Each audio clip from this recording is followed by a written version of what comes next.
12 army अफसरों को लेकर बलूचिस्तान की बाउंड्री के ऊपर से निकल रहा था, नीचे से मिसाइल मारी, 12 के 12 उड़ा दिया हवा में। दुनिया में यदि कहीं स्वर्ग है तो यही है, यही है, यही है। ये कश्मीर अपना उनसे ज्यादा सुंदर है, व्यवहारत है, पूरा कश्मीर अपना है।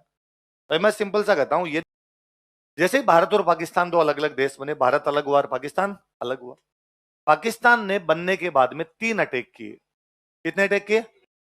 पाकिस्तान एक अटैक करता है बलूचिस्तान पर। कहां पर करता है? बलूचिस्तान जो आज पाकिस्तान का राज्य है, वो पहले पाकिस्तान के पास नहीं था, वो एक अलग टुकड़ा हुआ करता था। अंग्रेज उसको अलग ही छोड़ रहे थे, लेकिन पाकिस्तान अटैक करता है, अटैक करके बलूचिस्तान को अपने कब्जे में ले लेता है। इसलिए बलूचिस्तान आज दिन तक कहता है कि हम आजाद है, हमारा पाकिस्तान के साथ कोई लेना देना। बाकायदा बलूचिस्तान ने अपनी आर्मी बना रखी है, बलूच आर्मी। बलूच आर्मी पाकिस्तान के खिलाफ लड़ती है, लेकिन पाकिस्तान पावरफुल है बलूचिस्तान की तुलना में, इसलिए दबा के ठोक मार के उनको रखता है। बलूचिस्तान वाले बाकायदा अपनी गवर्नमेंट अलग बनाते हैं। बलूचिस्तान का राष्ट्रपति अलग, प्रधानमंत्री अलग, विदेश मंत्री अलग, गृह मंत्री अलग, वित्त मंत्री अलग। और वो सारे मंत्री जितने भी वो बलूचिस्तान में नहीं रहते, वो रहते हैं स्वीडन। कहां पे रहते हैं कि यदि वो कहे कि हम बलूचिस्तान के राष्ट्रपति बलूचिस्तान में बैठते हैं तो पाकिस्तान वाले उठा के ले जाए मार दे, तो वो कहां पर बैठे हुए? स्वीडन। वो कहते हैं हम स्वीडन में बैठ के बाकी देशों के साथ बातचीत करेंगे, आज नहीं तो कल बलूचिस्तान को आजाद करवाएंगे। जिस दिन आजाद होगा गवर्नमेंट चली जाएगी, जब तक आजाद नहीं होता तब तक गवर्नमेंट कहां पर बैठी है? इवन 5 साल में चुनाव और करवा लेते हैं और कहते राष्ट्रपति चेंज, अब नया। बैठते कहां पर है? पर बलूच लड़ रहे हैं, अभी तक लड़ रहे हैं। अभी साल भर पहले की बात है, पाकिस्तान का एक जहाज अपने आर्मी अफसरों को लेके, 12 आर्मी अफसरों को लेके बलूचिस्तान की बाउंड्री के ऊपर से निकल रहा था, नीचे से मिसाइल मारी, 12 के 12 उड़ा दिया हवा में।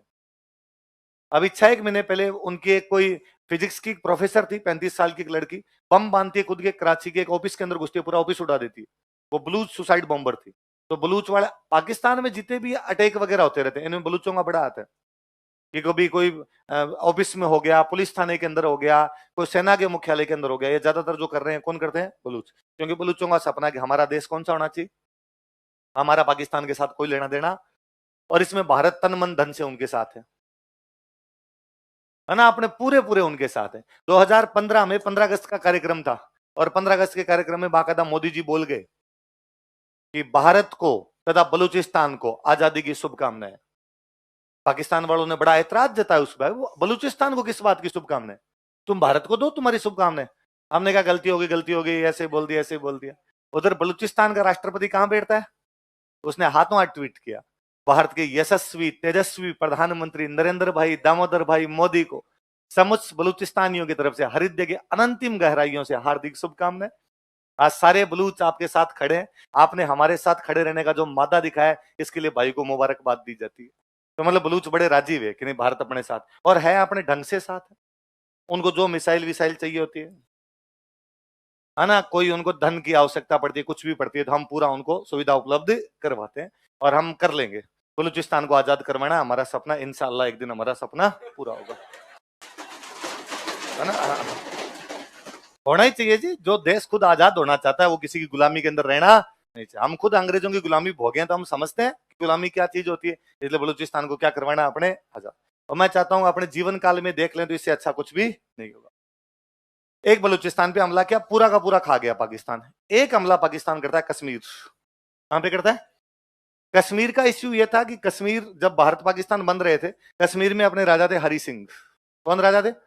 उन्होंने कहा कश्मीर न तो मिलेगा भारत में, न मिलेगा, हम अलग हमारा देश बनाएंगे, स्टेट अलग ही होगा। अच्छा, कश्मीर के राजा हरि सिंह को यह लगता था कि कश्मीर एक अलग देश बनेगा, कश्मीर की बाउंड्री लगेगी पाकिस्तान से। किसे लगेगी? ऊपर से लग रही थी अफगानिस्तान, ऊपर से लग रही थी रसिया। जब ये उज्बेकिस्तान, तजाकिस्तान, तुर्कमेनिस्तान नहीं थे, तो रसिया की बाउंड्री भी उधर से लगती। इधर से बाउंड्री लग रही है चाइना, इधर से बाउंड्री लग रही है तिब्बत, क्योंकि तिब्बत पहले अलग देश था, चाइना के अंदर नहीं था। इधर से बाउंड्री लगती है इंडिया। तो कश्मीर के राजा को पता था कि 6 देशों की बाउंड्री लगती है, ये 6 देशों के नागरिक हनीमून मनाने यही आएंगे। भाई पास में इनके तो हिल स्टेशन यही है पूरा। भाई आज जो स्विट्जरलैंड है उसकी इकोनॉमी का सोर्स क्या? केवल टूरिज्म। और उनके पास क्या, छोटा सा देश है एकदम, पर टूरिज्म के दम पर पूरी दुनिया पे राज कर रहा है। बाकायदा यश चोपड़ा को स्विस गवर्नमेंट ने पैसे दिए कि तू हमारे यहाँ फिल्में बना, यहाँ की लोकेशन दिखा।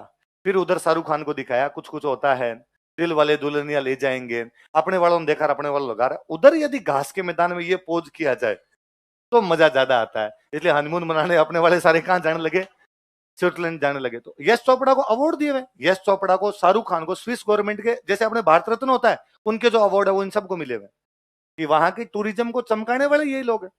इन्होंने फिल्मों की शूटिंग, उन्होंने कहा तुम तो फिल्म की शूटिंग करो, फ्री करो यहाँ पे आके, और क्या चाहिए, अच्छी लोकेशन, शूटिंग फ्री के अंदर हो रही है, और शूटिंग के माध्यम से कितने लोगों को स्विट्जरलैंड दिखा गए बोलो।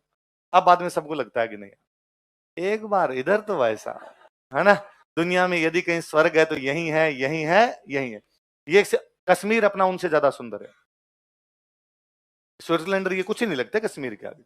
वहां केवल स्विट्जरलैंड में केवल ग्रीनरी है, अपने तो यहाँ पहाड़ वाला, ग्रीनरी वाली चीजें, बर्फ, झीलें, जो जो हो सकता है वो कश्मीर, कश्मीर वाकई स्वर्ग है। अमीर खुसरो की ये जो लाइनें थी कि घर फिरदौस बर्रू है जमी अस्त हमी अस्त हमी अस्त हमी अस्त, यदि धरती पर कहीं स्वर्ग है तो यही है, यही है, यही, ये कश्मीर के बारे में, और वाकई वो स्वर्ग है। तो हरि सिंह जी के दिमाग में था कि अपना स्वर्ग है, इस स्वर्ग में सारे टूरिज्म के लिए आएंगे, फिर अपने अखरोट होता है, अपने सेब होता है, अपने केसर होती है, अपनी इकोनॉमी चल जाएगी, अपने किसी भी देश में जाने की आवश्यकता। लेकिन जैसे ही उधर पाकिस्तान बना, पाकिस्तान ने कश्मीर पे अटैक किया, पाकिस्तान ने कश्मीर पे अटैक किया। हरि सिंह जी का कोई बात नहीं, अपनी सेना जाएगी और जाके पाकिस्तान से लड़ेगी। कश्मीर की सेना जब पाकिस्तान से लड़ने के लिए गई तो कश्मीर की सेना पाकिस्तान से मिल गई, तो हरि सिंह जी की समझ में आ गई कि पार नहीं पड़ेगी।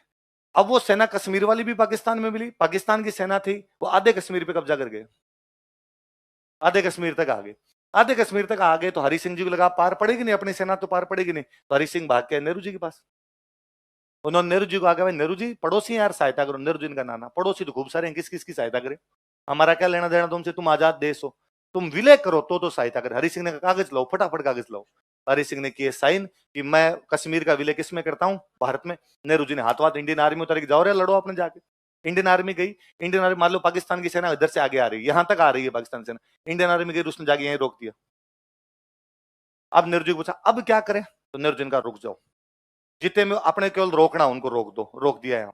सेना ने कहा यहां से आगे बढ़ के निकाल देते हैं इनको बाहर, कि नहीं अब अपने यूएनओ से फैसला करवाएंगे। किसे करवाएंगे, क्यों लड़े फालतू में, क्यों खून बहाएं। यूएनओ का मतलब ही क्या है, दो देशों के बीच में समाधान करना, इसलिए अपने मामला कहां लेके जाएंगे, यूएन। हम गड़बड़ी यही करके, हम यूएनओ के पास गए, हमने यूएनओ को जाकर, भाई यूएनओ ये कश्मीर पूरा का पूरा हमारे में विलय है। भाई जब कश्मीर प्लॉट का मालिक कह रहा है मैंने प्लॉट आपको दे दिया, तो पूरा प्लॉट अपना। कश्मीर के राजा हरि सिंह करे मैंने पूरा का पूरा कश्मीर किसको दे दिया, भारत को, तो पूरा कश्मीर अपना है। तो हमने कहा भाई डॉक्यूमेंट हमारे पास है पूरे कश्मीर के, और ये भाई आप तो हमें दिलवाओ पूरा। यूएनओ तब नया नया बना था, तब वहां एक समस्या थी दूसरी, वहां सोच ये थी कि जो लोग जहां रहने चाहते हैं उनको वहां रहने दिया जाए, लोगों से पूछा जाए, पब्लिक से पूछा जाए कौन कहां रहना चाहते हैं। तो यूएनओ ने कहा कश्मीर में जनमत संग्रह करवाएंगे। क्या करवाएंगे, रेफरेंडम करवाएंगे, जनता से पूछेंगे इधर इंडिया और पाकिस्तान, क्या आप भारत में रहना चाहते हैं या क्या आप पाकिस्तान जाना चाहते हैं। नेहरू जी जानते थे कि जनमत संग्रह होते ही सब पाकिस्तान बोल जाएंगे, इसलिए नेहरू जी का मन ही खेल रहा। और हमने कहा यूएनओ में मामला है ही नहीं, अब हमारा द्विपक्षीय मामला है। कैसा मामला है, बाइलेटरल है, हम आपस में सुलझा लेंगे। इस मामले में यह हुआ कि पाकिस्तान जितनी दूर आ गया उसको हम बोलते हैं पीओके। क्या बोलते हैं, हम कहते हैं पाकिस्तान ने कब्जा कर रखा, पाक ऑक्यूपाइड कश्मीर। पाकिस्तान कह रहा है कि भारत ने कब्जा कर रखा है, वो अपने वाले को बोलता है आईओके। इंडिया ऑक्यूपाइड कश्मीर, अपने उसको क्या बोलते हैं, किसी भी तरीके से सिद्धांत तय, व्यवहार तय, पूरा कश्मीर अपना है। भाई मैं सिंपल सा कहता हूं, यदि किसी आदमी ने आपको प्लॉट पूरा बेच दिया तो ये आपकी ड्यूटी बनती है कि यदि उसमें गुंडे आगे निकालो, उन गुंडों से प्लॉट खाली करवाओ। अपने पूरे प्लॉट के रुपए दिए भाई साहब, पूरा प्लॉट लिया तो गुंडों को पीट के निकालो और अपना प्लॉट होना चाहिए। पर वो मामला अभी अदर झूल के अंदर है। मुझे लगता है बलूचिस्तान वाला सपना पूरा होना हो, पर ये होगा, मुझे लगता है साल भर के अंदर ही होगा, साल भर के अंदर अपने इधर वाला लगता।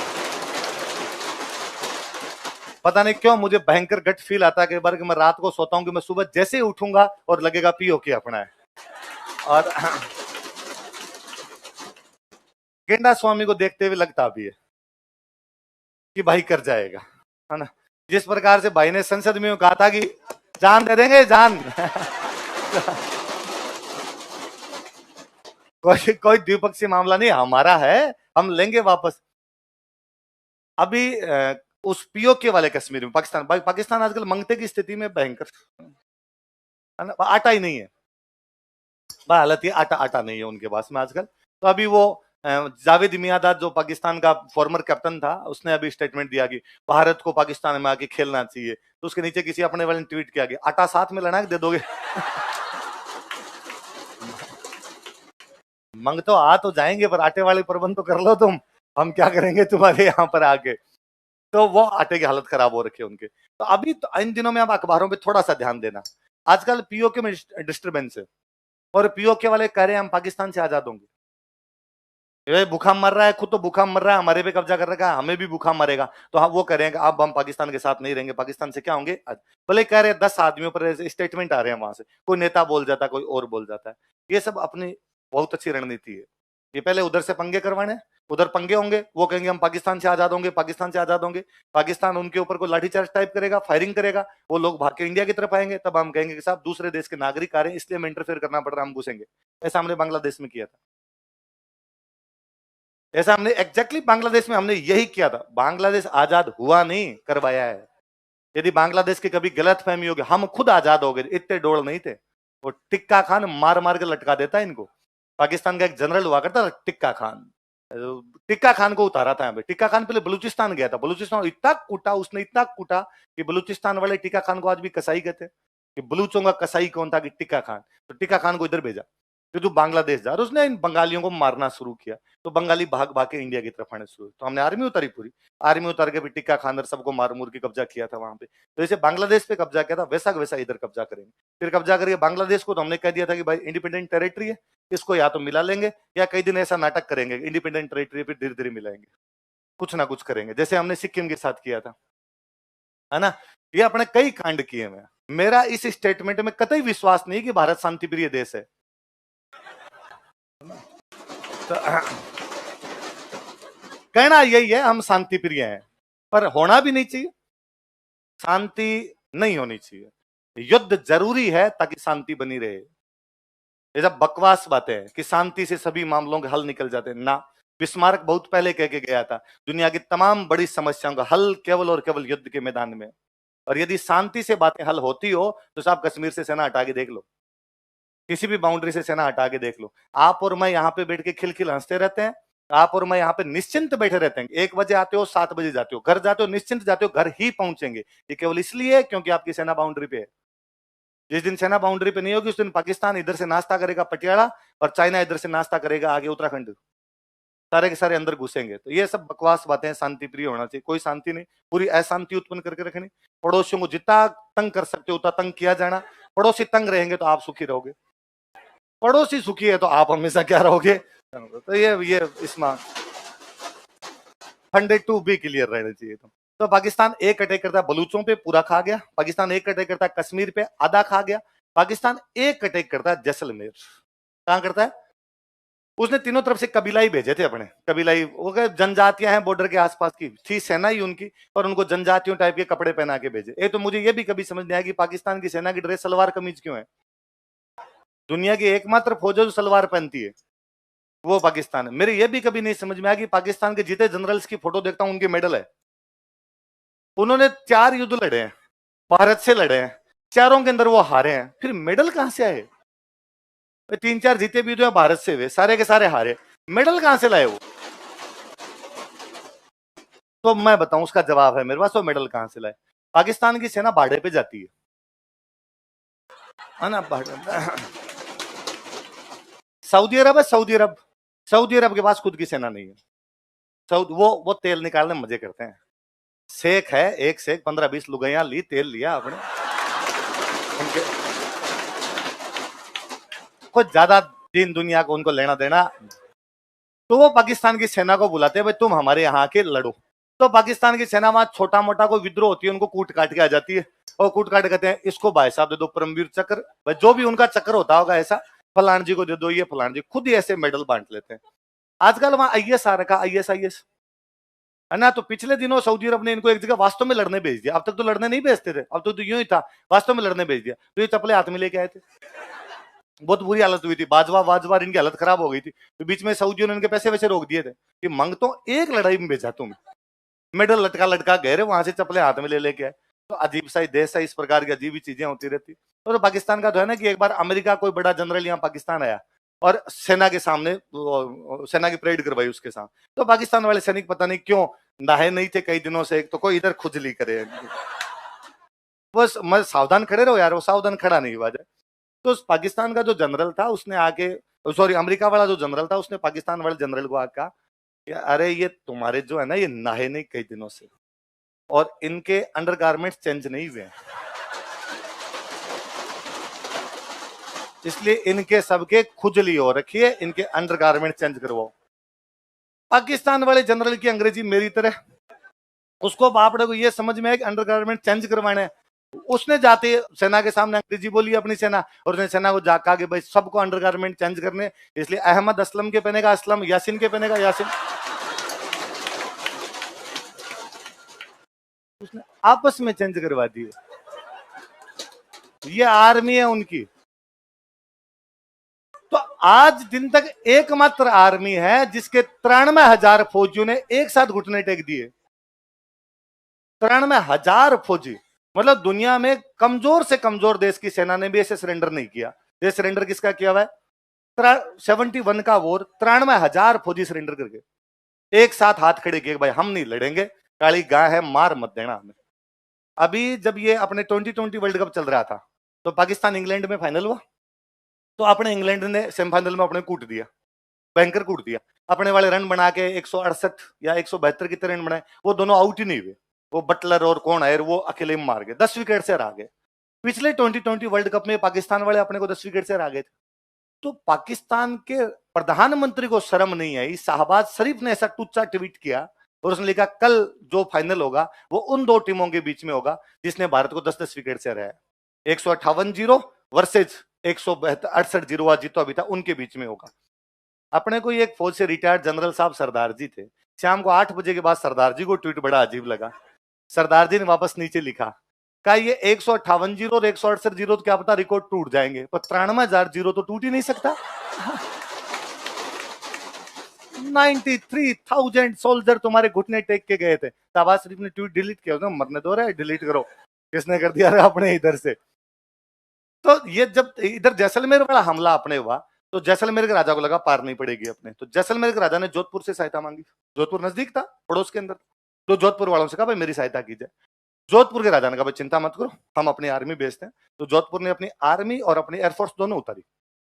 जोधपुर के पास एयरफोर्स थी, आजादी से पहले जोधपुर में 12 हवाई अड्डे थे। तो जोधपुर देश है एक, उस देश की ब्रिटेन के साथ में संधि है, तो अपने आप पूरा इंफ्रास्ट्रक्चर तो वही करता था। इधर से उतारी, उधर जाके एयरफोर्स ने जाके देखा कि थोड़े बहुत कबीलाई आ रहे थे, कोई बड़ा आक्रमण इस साइड से हुआ नहीं। तो उन्होंने कहा कि इन्फेंट्री अकेली जाके लड़ लेगी। तो जोधपुर और जैसलमेर की सेना लड़ी जाके उधर इस बाउंड्री के ऊपर, और जो पाकिस्तान वाले जो कुछ भी आ रहे थे फौजी कबीलाई जनजातियां जो आ रही थी उनको कूट पीट के निकाल दिया। जैसलमेर के कई गांवों में उन्होंने कब्जा किया था, कई थानों के अंदर आग लगा दी थी, और कई फसलें वसलें उठा के ले गए थे, पशु चोर के ले गए थे, ऐसे थोड़े बहुत कांड कर लिए थे। पर कुल मिला के जैसलमेर को हमने सेफ कर लिया था। इसलिए जैसलमेर को ये बात अच्छे से पता थी कि मेरी सुरक्षा किस पर निर्भर है, जोधपुर पर निर्भर है, वरना मेरी पार नहीं पड़ेगी। तो मुझे एक बहुत अच्छा किस्सा याद आता है। उस समय जोधपुर के राजा ने एक पर्सनल हेलीकॉप्टर जैसलमेर के राजा के पास भेजा, और जैसलमेर के राजा को कहा कि राजा, रानी, बच्चे, पूरी रॉयल फैमिली जोधपुर आ जाओ, शिफ्ट हो जाओ। तो राजा ने कहा क्यों? तो कहा ठीक है भाई, अपने पाकिस्तान से लड़ रहे हैं, पर ये भी तो हो सकता है हार जाए, लड़ाई में दोनों हो सकता है ना, आप हार भी सकते हो और जीत भी सकते हो। कल को यदि अपने पाकिस्तान से हार गए और पाकिस्तान ने जैसलमेर पे कब्जा कर लिया, तो पाकिस्तान सबसे पहले कब्जा करते राजा रानी को मार देगा। इसलिए रॉयल फैमिली को बचाना जरूरी है, उनको रेस्क्यू करना जरूरी है, आप प्लीज मेरे साथ कहाँ जाओ। तो उस राजा का स्टेटमेंट बड़ा जोरदार है, उसने कहा ना, जब जनता मर रही है तो मैं ही मर जाऊंगा।